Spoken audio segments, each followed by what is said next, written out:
All right, everyone. Welcome once again to Faces of Business. I am your host, Damon Pistolka, and wow, am I excited for our guest today because we have none other Chuck Coxhead, Director of Sales and Marketing for Turnkey, CEO, founder of Revenue Fuel.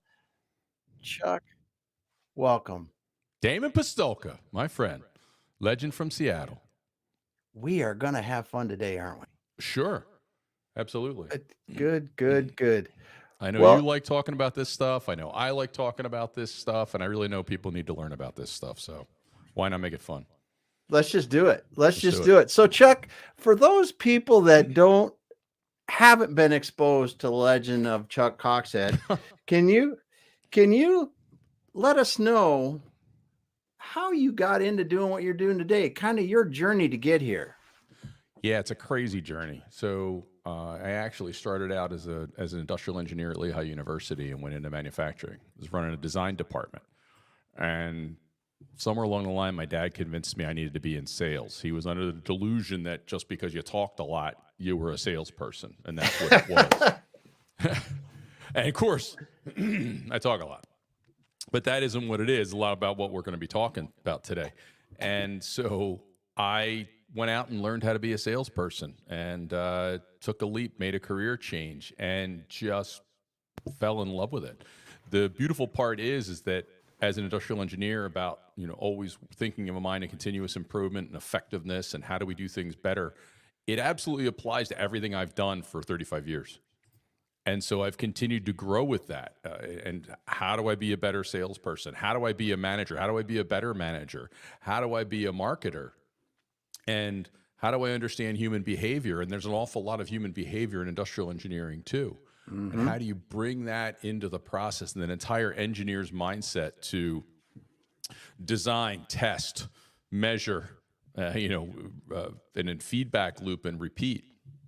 It really is just an engineer's mindset, and that's how I've got here. And that curiosity, willingness to learn and try new, experiment things, and take new skills has just allowed me to continue to have fun with it for years and years and years, and evolve as the industry has evolved and as the buyer's journey has evolved, and all these fun things that have happened over my career.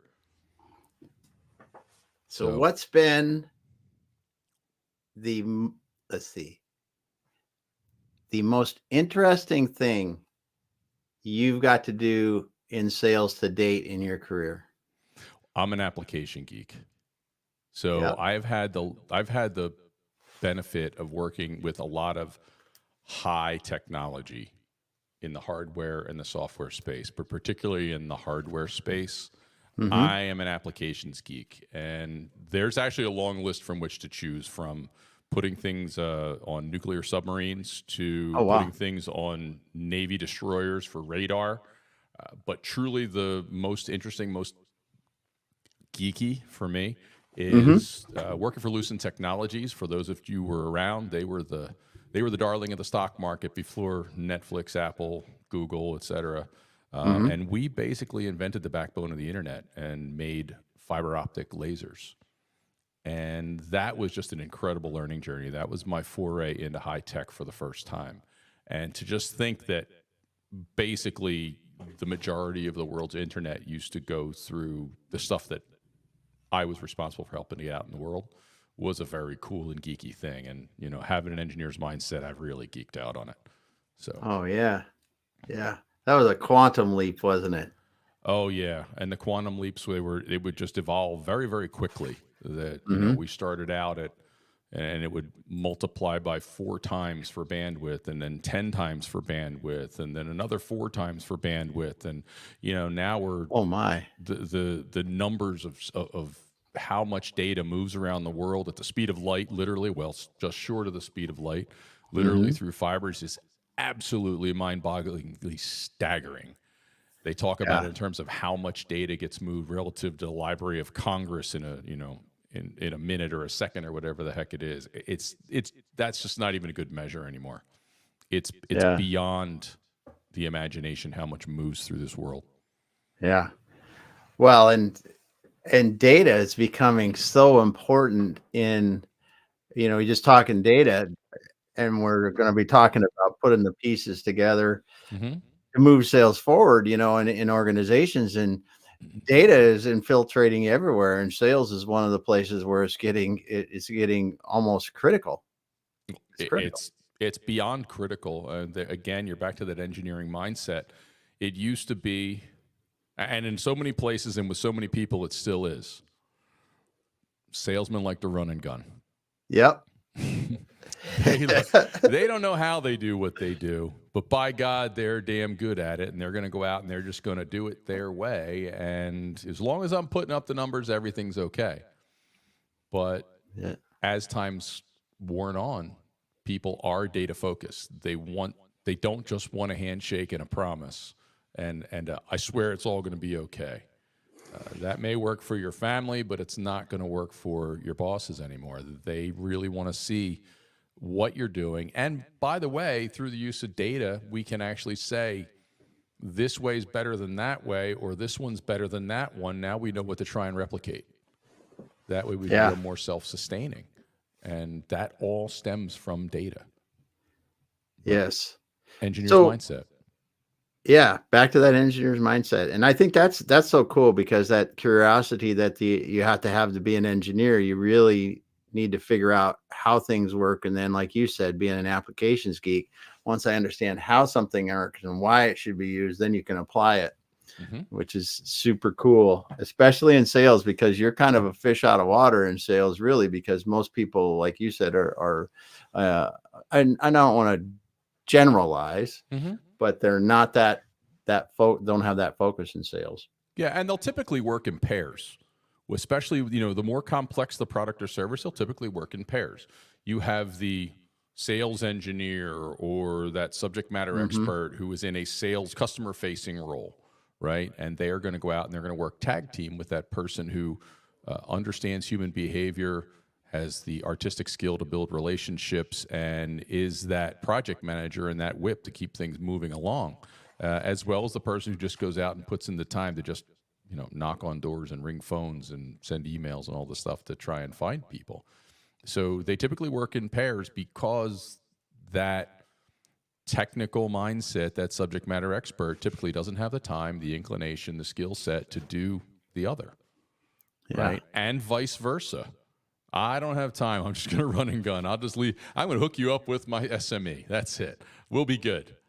So Yeah. that's why they work in pairs. Yeah. Yeah.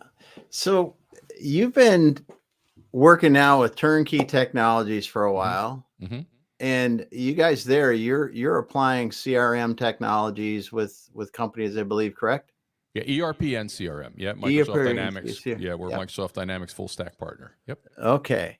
Mhm. So I've got to ask, because this is the first time you've been in that kind of a role Mhm. with that specific around that application. Mhm. What were some of the things you learned about CRMs and applying them that you didn't know before? Oh, well, interestingly, the CRM world has evolved and the ERP world has evolved greatly Yeah. in my roles, and they've been many and varied. If you look at my LinkedIn Yeah. profile and my resume, you go, holy crap, how did he have a career like this? It thirst for learning, trust me. Yes. Yes. But I've implemented an ERP system. I've Mhm. implemented several CRM systems, cloud systems, on-premise systems. I was the first one to have a CRM in our company. I had my own computer just so I could have it. And what has been the shocker has been how it's evolved. Mhm. And some of it is still a little hard to comprehend, frankly, because it used to be, customer record manager is the way people thought of it. I've even heard somebody Yeah. say that recently. Wow. And then it said, okay, it's customer relationship manager. The function in the software hasn't changed dramatically, but up until a point, but our attitude to what it does for us has changed dramatically. And the light bulb went on. There were two light bulbs, I would say. The first light bulb went on when I said, oh my God, attrition. This is, in addition to being able to gather data and work in continuous improvement, your systems have to be able to pass the attrition test because everybody wants to go on vacation. Now, I'm being very polite, okay? But you have to be able to capture that data. You have to be able to capture the records. And that happened actually quite some time ago. I worked for someone who was the best and said, this is what you will do. This is the way you will do it. And I was able to hand my entire system over to my replacement because I ended on good terms. Mm-hmm. He actually had my phone number. The guy bought my phone number from me, my cell phone number. And I said, anytime you want to call me, Rich, give me a call. No problem. I'm your man. Yeah. I always want to work that way. But because of the effort that I put in and day out, every single interaction, I was capturing data, updating data, and making sure that everything was not prepared for me, but prepared for someone else. That's the key, because if I prepare it for someone else, then I can certainly understand it and make use of it. That attrition test was the first light bulb. And now recently, getting deep into the D365, Dynamics 365 stack, this advent of artificial intelligence, and I don't mean the chat GPT, large language model, artificial intelligence, right? That's helpful. It's wonderful. I use it a little bit myself for very, very select things. But the ability of artificial intelligence to improve the productivity of a salesperson and to be able to pull together data and find patterns and usable information just by taking completely disconnected data sets and finding commonality, it dramatically improves the ability of the companies to use more data, okay, and work on things that are more important to measure. Because one thing we know is that CEOs, sales managers, and even salespeople are very often really lousy at picking the right data to use. They pick the data that makes them feel better, or the one that measures work ethic, not effectiveness. And AI is really that second light bulb that's going off. It's like, and it applies as much to ERP as it does to CRM. Oh yeah. Yeah. I'm sure you see it across the board there, but what you said there about attrition, I think, is one of the things that people that are sitting here today listening to us talking about it. We're talking about a CRM, and this is not all we're going to talk about, obviously, but the CRM is kind of like your foundational piece, right? When if you're in manufacturing or doing something where you need an ERP system, you have an ERP system because you're just not going to try to manufacture anymore without having one, right? It's just like, why would you? It's like I don't want to go across the country walking. I don't have to. I can get in a car, get in a plane. Amen. And that's what has really happened in a lot of these companies is that, and I believe anyway, is that the CRM was always kind of a toy, and I'm using a bad word for it. I understand it was kind of a nice thing that somebody was playing with, but now in the world of you know, what's the average tenure of a salesperson now? A year and a half, 2 years, something like that. And you think about the changes, even just in a sales team. Like you might have an account one time, somebody else might have, or like you said, if God forbid, we're trying to tag team an account. How the heck do I know what my engineer told the sales engineer told, you know, if I'm the salesperson without, you know, being copied on every damn thing, which is also terribly ineffective because now I've got somebody that's doing that. And the CRM just gives you this fundamental source of knowledge, the foundational source of knowledge that I can go back and say, oh, what did we talk to Chuck about? Oh, and I see, well, here's a text message that went to Chuck. Here's a phone call transcribed that went to Chuck. Oh, here's someone, something a message that we did on a WhatsApp or whatever the heck. You can tie all these things together now so that if I'm a new person, I can see exactly what Damon did tomorrow. Yes, exactly.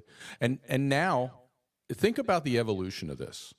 First, we have a contact manager and account manager. Then we started putting our opportunities in, right? That's all relatively easy to deal with. And by the way, all you salespeople out there and sales managers that aren't enforcing it, you're super lazy at putting in the data, all right? Put in the damn data. Yeah. All right. If you're not putting in the damn data, honestly, you're not doing your job. Yeah. But think about what's happened. I would do that. That was easy. Then we get into activity records. We start using those activity records. But I knew what Damon did, but it still takes me some time. So if you have a good data entry in your system, I passed the attrition test. but it still takes me that time, right? To go back and try and get what was the train of thought? What was really going on here through all this list of activities? In steps AI. This is where large language models become really helpful.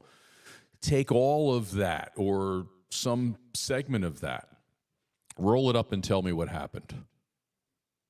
Okay, now what might have taken you a half an hour that you might have to repeat on that time when Damon's on vacation, it's rolled up in seconds and you get a good snapshot for it. Now, what does that do? It allows me more time to jump in, be effective, fill in for somebody, and then get back to my other job, my territory, my account responsibility, everything I need to do, and I get to do more of that or spend time improving. Right? If I want to know what Damon did well, I'm going to examine Damon's interactions, right? And that's the direction we're going. Now I can say, okay, if Damon has the best data and the best performance overall, because clearly, Damon Pistolka does, just saying. But if he does, it's very quick and easy to analyze and to pull together this disparate set of information or data to create a cohesive idea that says, okay, well, maybe we repeat this sales process because that seems to work. Okay. That's the new light bulb that just in terms of that technology. See, I'm an application geek, right? And now in this case, the applications are for the sales managers, the marketing managers, the sales people, the CEOs. They're the ones that are using this, and that's the application. How can we make everything more effective? And the light bulbs, I mean, I've got several light bulbs going off on this because of all the time that I can save, all the time I've spent over the years, Damon. But now it's easier. Yes. That's awesome. That's awesome because I had not thought about how the AI can help you pull that together and give you, like you're saying, this is a process, pull a process out of the data, pull the overall main points of what's happening over several conversations or whatever is happening in multiple things over the course of time. So we kind of jumped into CRMs, but let's step back just a little bit because before we got on, you were talking about sales. People that are in sales, managing sales, leading sales teams, or wanting to grow their business really need to think and act differently in sales today. They do. So explain that a little bit more, and I'll have a few follow-up questions when we start going down the road. I'll bet you will. I know the things you do in your business, so I'm sure you've seen an awful lot. I have this phrase. It's like we're selling like it's 1999. Cue the Prince melody, right? I mean, it's things have changed. Now, I have heard that things are different. Things are different. Things are different. I've heard it for years and years and years. People have not changed. What they need has not changed. In general, selling is the same. Anybody that tells you selling is different, it's not. But the buyer's journey has changed. Yes. And that's because of all that data flow. It's because somebody invented the internet and started moving, unbelievable petabytes of data around the world, lickety split. It's enabled new technologies that have allowed folks to buy differently. And that journey has changed, and it happened after the turn of the millennium. And so they've just adapted to this new capability, and they do things differently. And if you want to succeed, you have to sell differently. You have to market differently. You have to think differently. And I so often, the salespeople, CEOs, and sales managers, they forget. I ask them this question: well, how do you buy? And invariably, they'll say, oh, well, I go out and I research and I get customer reviews and I learn this and I learn that. And then I go and I find websites and I do all this stuff. Okay. But then for some reason, that doesn't translate into what's going on with their own customers. Well, it couldn't be because that's not my experience. Well, you haven't thought differently. And so they continue to sell like it's 1999. But the buyer's preferences have changed, and you need to do nothing more than look in the mirror if you want to learn how to adapt. Yeah. I mean, you summed it up in about a minute. What took 20 years to really happen, because it is so true now that the vast majority of people buying today in B2B applications were born with an iPhone in their hand. They had the internet around them. Now, I'm old enough, and you can remember it when you didn't have the internet, right? But that's not the case anymore. And that, as you said, when Lucent and the people that you're working with, they're learned how to move data so fast around the world, and we now have so much data in our hands that it just gave us the resources to do, as you said. We can, if we want to understand something about a new car that we're thinking about buying, we can research any model of that, any type, anything, and compare it against other brands. We can do that. We can compare specifications. We can say, well, what's the oil capacity of that? It doesn't matter what you want to figure out. You can figure it out on that kind of stuff. And you can make your buying decision. And the fact that most B2B companies, or a lot of B2B companies, have not woke up. I'm not using the right words, but I'm trying to losing the right word. But they haven't opened their eyes to the fact that their products are the same way. Their products are. I don't care if you're selling, lasers to cut metal, or a truck, or CNC, something else. People want to be able to look at it, and they want to do all this stuff, answer all the questions. And then, this is my personal opinion, then if they need technical help, and only if they need technical help, because if they can buy a $2 million piece of equipment on your website, they might just do it. But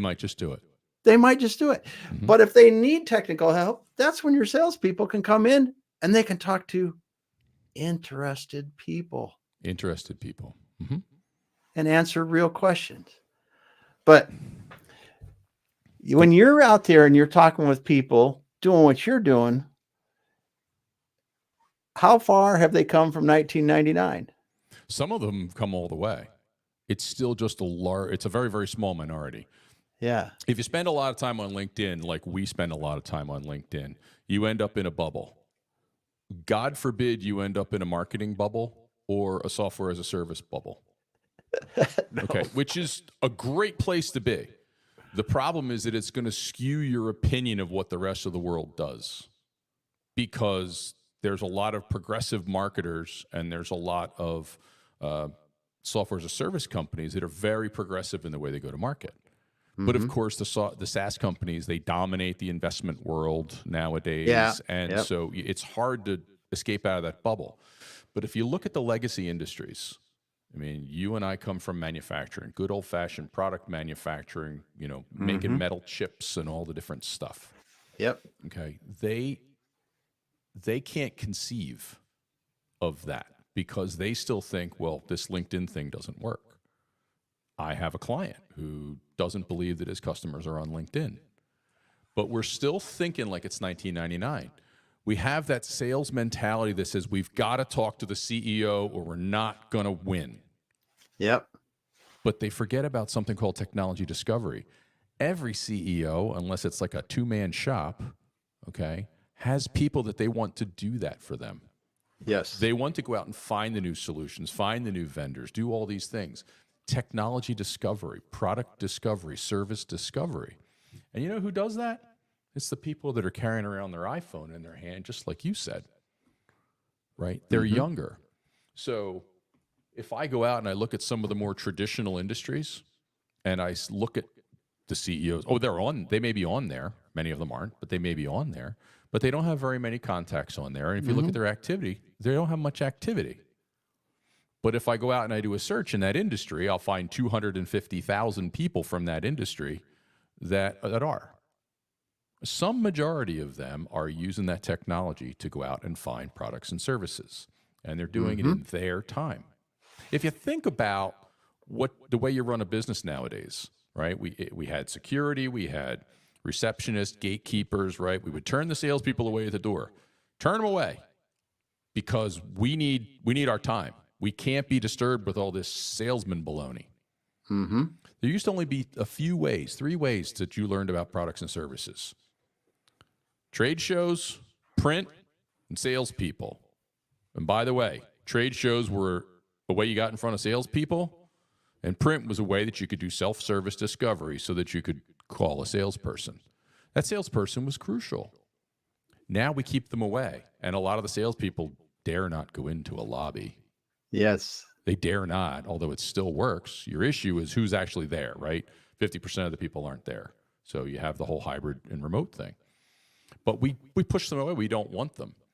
So we assume that that still works. We assume that since the CEOs aren't there, it's not going to work. But we don't think that with the advent of technology, lower level people are involved, which is exactly what they do in their own business. Once again, they won't look in a mirror. Mm-hmm. That is a great point, because I had someone contact me here a couple of months ago, and it was a younger person. They had found me on LinkedIn. Mm-hmm. It was somebody that wanted to sell a business. Mm-hmm. They were researching and talking to several firms that could help them do that. Mm-hmm. Upon talking, it wasn't a good fit for us, but that young person was specifically doing that. They found me on LinkedIn. They were tasked by the owner of the company to go out and find people, and they went to LinkedIn. That is Mm-hmm. one of the first places. They, of course, searched the internet and Mm-hmm. and what people, and this is what he said. He said, I searched the internet, your name came up, and then I went to LinkedIn, I looked all over LinkedIn, and then I called you guys. Mm-hmm. It's like, okay, that's nice. I just realized your journey, and I'm not totally batshit crazy, but Mm-hmm. it works that way. And just like you said, that you or I would not normally in our business go out and be looking for that kind of stuff. We would have somebody do it and come back to us with, what are your thoughts? What Mm-hmm. have you found? Because then we can work on that Mm-hmm. and do what we need to do. Well, I have a similar story, but it's even more poignant.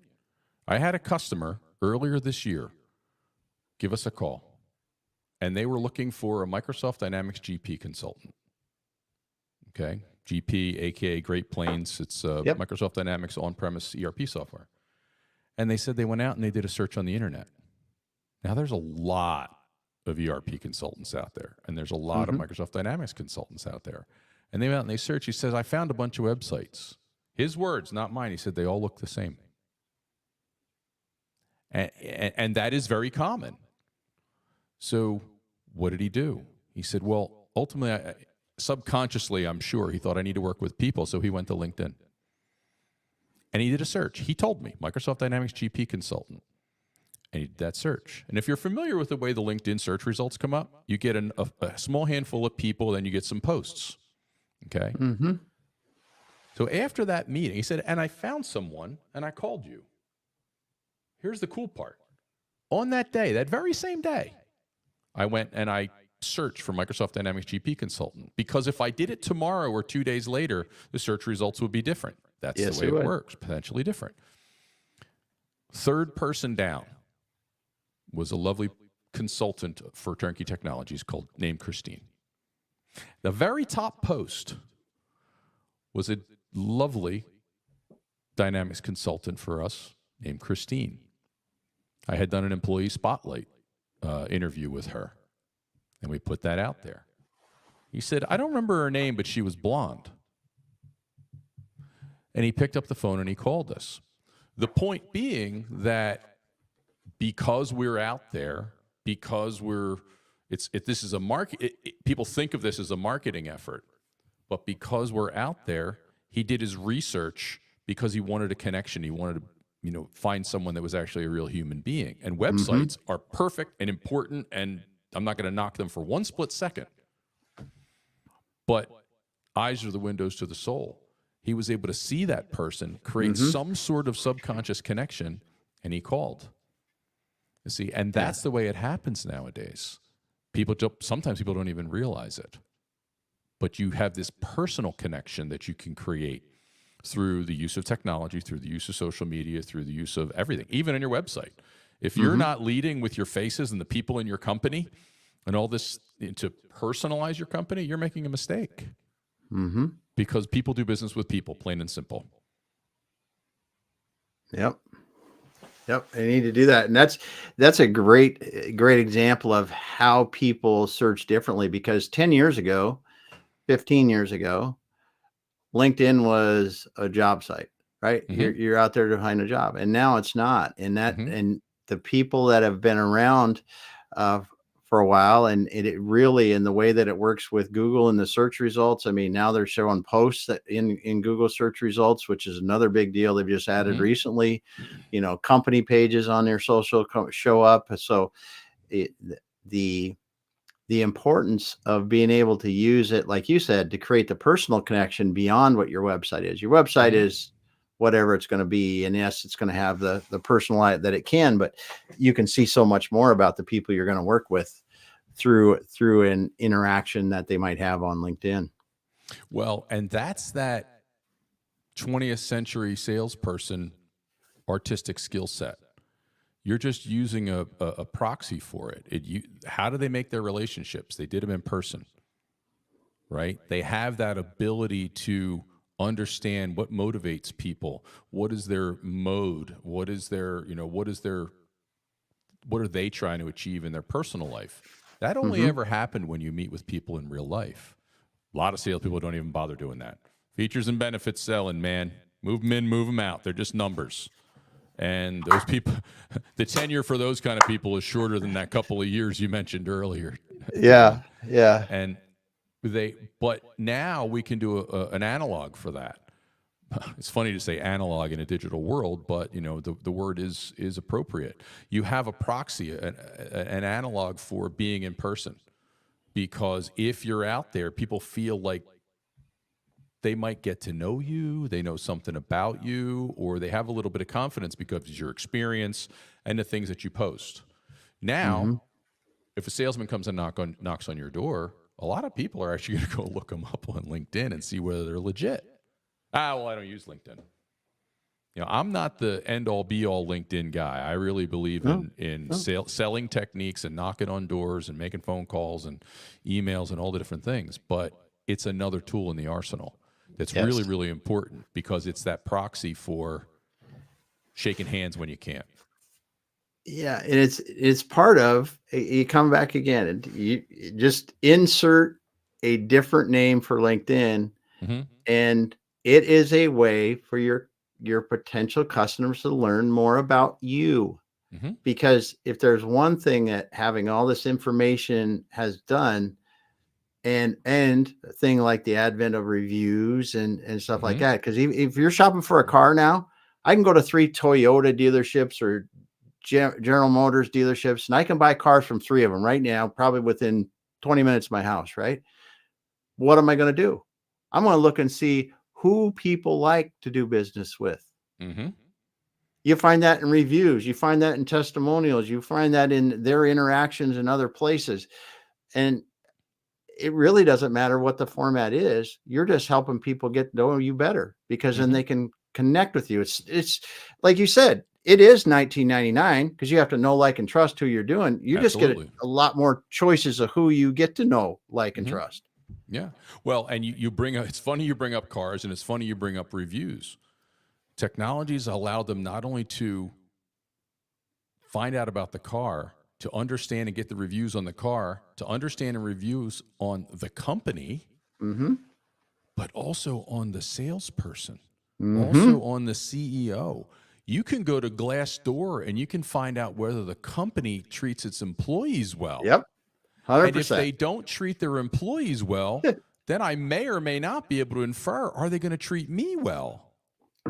Yep. Or are the employees, is there a lot of turnover in a company? So what's my customer experience going to be like? And you can find all that out today. And if you don't think that people do it, think again. Is it the majority of people? Is it 80% of the people? I doubt it. But I can tell you I do. I want to know who I'm working with, because I believe, I know in my heart that people want to work with people. And you said it. Know, like, trust. I can get some understanding whether I believe they might be trustworthy by what other people say. Yeah. Yep.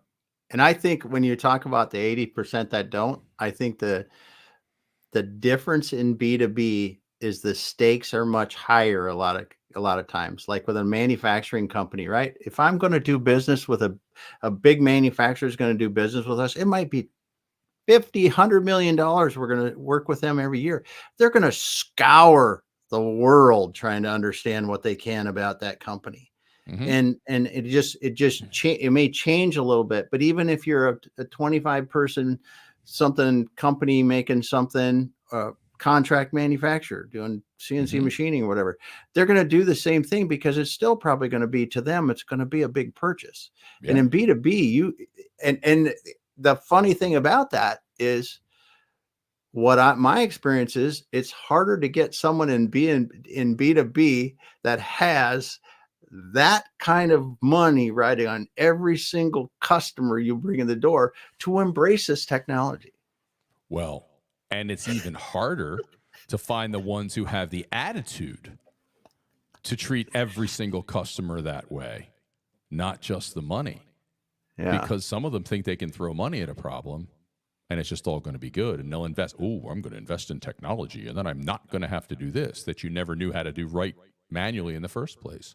Yeah. But they have to have that attitude toward the customers. And that demands empathy, extraordinary empathy. It's what I call, we all talk about in the B2B world or in the B2C world, we talk about targeting. We want to create targets. I don't want to be a target. I'm imagining myself dodging darts or arrow. I got a bullseye on my back, right? I think about it differently. When I go to market, I want a prospective customer to be I think of them as potential loyal fans. There you go. And it's a completely different attitude. Fans are different people. Fans are completely different people. They buy all your stuff. Okay? They want all of their friends to enjoy what they've enjoyed. Some of them even have nicknames. I joked around in a talk I just gave last week about, my own fan club, Swifties is Taken, Chucky's, Evil Puppet.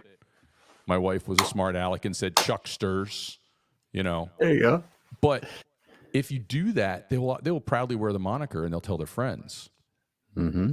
But how many companies, in your experience, there's a question for Damon, how many companies in your experience think, I want these people to be my fans so that they'll be my best salesperson? My business will grow exponentially because of them, not because of me. And in so doing, I multiply myself. How many people have you met like that? Very few. Very few. There's very few people that I know, even in marketing, that view it that way. I agree with you. And I think that you hit on something, and I'm glad you said potential loyal fans, because I'm going to start using that, because I hate using target audience. People asked me that the other day. I was like, oh, I don't like that word, because really, me personally, I'm a stinky salesperson. I want to help people and create friends. And I want them to be happy that they spend the money with us, right? I want them to be happy. It's not always going to be roses. There's going to be a certain amount of shit once in a while that we got to deal with, but I want them to be happy that they're spending the money. And these fans, when you really treat people, and hey, I've not been this way all the time. When I was younger, slinging molded products, it was a lot different business back then. But when you start to look at your people, like you said, as potential loyal fans or long-term friends you're creating, and you're really doing this, it's amazing what it brings to your business. It's amazing what your salespeople can do, because now we can have conversations with those people that we would have never even thought to have before. Exactly. About what are your deep fears that we can help you with, that might not even be what we're talking about. But we can't even help you, but I might know somebody that can help you. And how does that help you down the road? And help your friend, and in turn create a better ecosystem for you. And I have a customer story locally. And I came on board here at Turnkey, and I met a customer local. We're a nationwide company. The fact that I had somebody in my own backyard was amazing. Yes. And I had a conversation with him, get to know you, and sat down, had lunch, like an old timer would do. And so we started having a conversation. So, long story short, tell me about yourself. Oh, well, I took this job a couple of years ago. I'm the director of accounting. It looks like, the CFO is going to retire. And so I'm really hoping to take that job. My wife and I just moved here from out of state. Well, my fiance, I'm going to get married. We're looking to buy a house here locally. And the inference is that I really need this job. I really need this promotion because this is where I'm choosing to settle my family. Yeah. Okay. So my role now goes from helping this person put in an ERP to helping him get a promotion so that he can settle his family here. And by the way, my backyard, which I consider to be the center of the universe. Okay. I think many, many, many people feel that way about where they live. And I think this is a great place for him to do just that. I've raised my family here. Yeah. That's a completely different attitude to selling. Everything that we're talking about today, every single thing, I don't care if it's CRM, targeting, fans, it's about a change of attitude. It's about thinking and acting differently. This is nonsense. That's because you refuse to think and act differently. Yes. It requires extraordinary empathy. Yep. I don't even know what to say after that, Chuck. I don't. Because when you choose to do business like that, when you choose to do that, and you're doing business, you're not even doing business. You're just doing the right thing by people. And it opens up a different world as an organization, as a person, as a salesperson, to create those truly special relationships that, yes, they're business, yes, they're personal. And it's not like this bullshit that we had to do years ago. Well, that's a business person and we don't do, and there's still, obviously there's boundaries and things that you have to have, but, or maybe need to have, not need to have. It's really up to you anymore. But, it's so much nicer because we can, like you said, you can truly help that person. Well, And what's better than that? Nothing. Nothing. Anybody who says there's something better than that hasn't done it. They haven't committed themselves to it. Yeah. Because that's where, sure, I want to make money. How else am I going to buy that house, right? How else am I going to raise that family? Yeah. But it's a different feeling. The money's crucial, but the feeling is just priceless. And that's, this feels all wishy-washy, but those who understand human behavior and use that certain skill set that's pre-1999, those salespeople, the ones that are superstars that couldn't teach you how they do what they do, they understood that. Yes, they did. But back to technology. Technology got in the way, and we didn't adapt. And so this chasm formed between us and our customers. And we didn't know how to build a bridge back to our customers. We let the technology get in the way. Technology is an extraordinary tool, but you still have to be able to get back there and understand what motivates the human beings and how am I going to make this bridge to them. You have to understand that it's not about you going to them as much as it is you going to them and then bringing them to you, and you have to meet in the middle of the chasm, which of course envisions like, Wile E. Coyote falling into the canyon with Roadrunner, but I guess I'm dating myself with my cartoons. But it's true. And that's really where we have to think. You said it before. We have to think and act differently in how we're selling today is utilizing technologies to help build those relationships and then take them over with the human touch. It's all about humans. And when I work with clients, I ask them to rewind.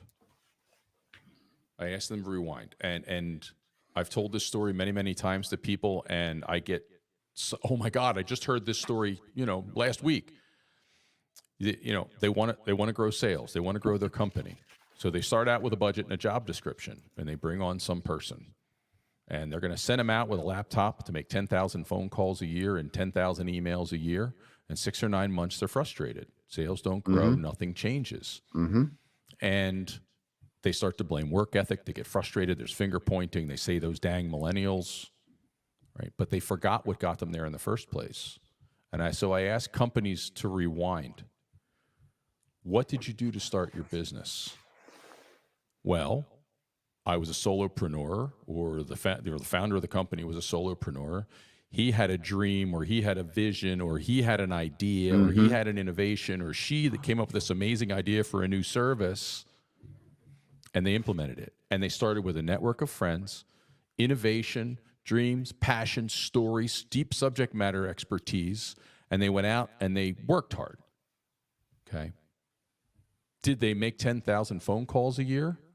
Did they send 10,000 emails or write 10,000 letters a long time ago? No, they didn't. So when things stall, when things stagnate, we think all we got to do is just do a bunch of more low-value activities. I mean, the more the better for cheap dollars. And all of a sudden, we're going to move the needle. And what they forgot is they need to replicate themselves. They need to replicate somebody who can build a network, somebody who has the expertise and the experience to tell stories, someone who can be agile, someone who believes what you believe, that they believe in that mission that you're taking out into the world. And I don't mean mission in the, B Corp sense necessarily. Yeah. Okay, but mission to we're gonna help you to succeed in to build your business, right? To succeed in your new product, to make your life easier with this service. That's what you're trying to achieve. We love doing that. That's the person or persons that you need. And they completely forget. So when they're hiring, they fall down. Again, it's attitude. That's complete. They don't look in the mirror and remember how they got there. Yeah. Your attitude simply has to change. And you know what happens in 6 or 9 months? They let them go. And they start all over again. And they realize their budget was blown, and they say, "Oh, with work ethic, I can't hire these young people." Then hire the young people and spend more time developing them. They're bright people with good work ethic. Right? Some people don't have good work ethic. Some of them are 70. Yep. Okay, and some of them are 17 and in between. You have to spend the time and the resources to develop them so you can create another version of yourself at, say, 80%. Yeah. Okay? That's what you need to do. Starts with thinking differently. It starts with acting differently. I get companies that have limited funds. Believe me, I get it. It's a difficult journey to navigate. Yeah. If you want to succeed, the formula doesn't change because you have less money or less resources.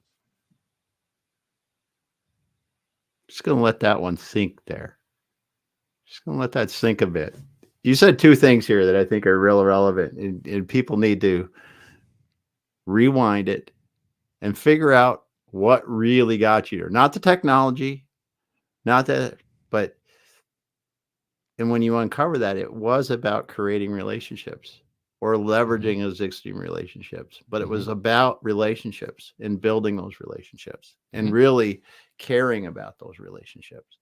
And if your technology is enhancing that and creating more of you, like you said, to the 80%, or you can duplicate, you can train somebody else and they can duplicate that.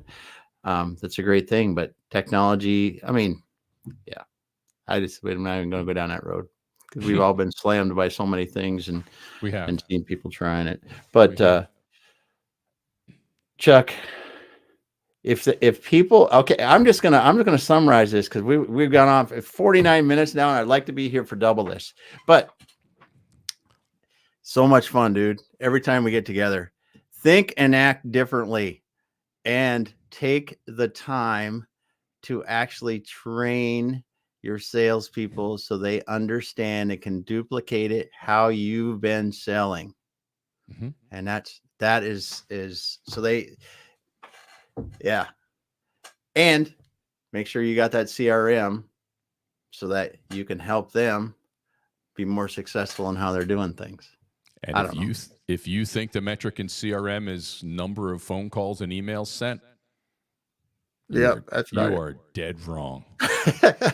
That is one of the least effective metrics out there. So capture that data, but you got to choose the right, I'll call them not KPIs, EPIs, right? Effective performance indicators. Yeah. Yeah. I like the one effective performance indicator. My favorite one, net income. Oh, look No, at you. that's, It works that's, for everybody, right? yeah. Well, Yeah. ultimately, that's why we're here. Yeah, it is. It is. It's It why we're really is. here. Yeah. I mean, it's, again, I think that what a lot of people that are leading these younger salespeople need to do is rewind, think back.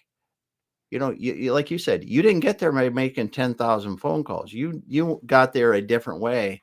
And of course, you have to have the other things so people can research and learn more about you and do those kind of things now that you need that. But it takes time to build those relationships, but those relationships will pay off over time. It does. I mean, you're just not going to pick up the phone and start slamming things when you're selling B2B. Nope. It just doesn't happen. Not going to happen. Yeah. Chuck, thank you so much for being here today. I just appreciate the heck out of having you. And you. One of these days, you're on the West Coast, I'm on the East Coast. One of these days, we're going to meet in the middle together, somewhere. Dude. It's got to get happen. Together. We've spent too much time together over these few years. So. Yep. But I tell you what, that's going to be sooner than later. That's for sure. That's sure hope so. Yeah. Well, again, so happy to have you here today, Chuck. We had Chuck Coxhead. He is the CEO of Revenue Fuel, helps people grow their sales teams, grow their sales with, really putting the right pieces into place to get those sales team moving your business forward. Thanks for being here today, Chuck. Thanks for having me, Damon. All right. Well, everyone, thanks so much for stopping by, listening. And if you didn't start here, go ahead, rewind this thing back to the beginning. Chuck dropped some really golden nuggets here, and reach out to him on LinkedIn if you're interested in talking with him. And we will be back again next week. Thanks, everyone.